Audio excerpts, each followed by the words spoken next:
Do you have pictures you'd like to improve?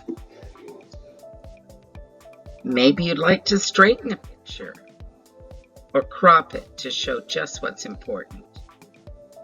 You can also add text, be fun and creative. Sometimes eyes are closed when we take the picture, and it looks so much better when they're open. Or you might want to save a picture you didn't think was even salvageable.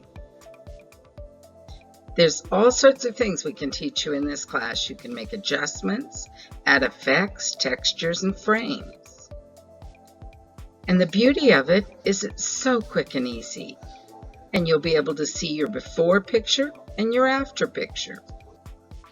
Here's two other examples, befores and afters.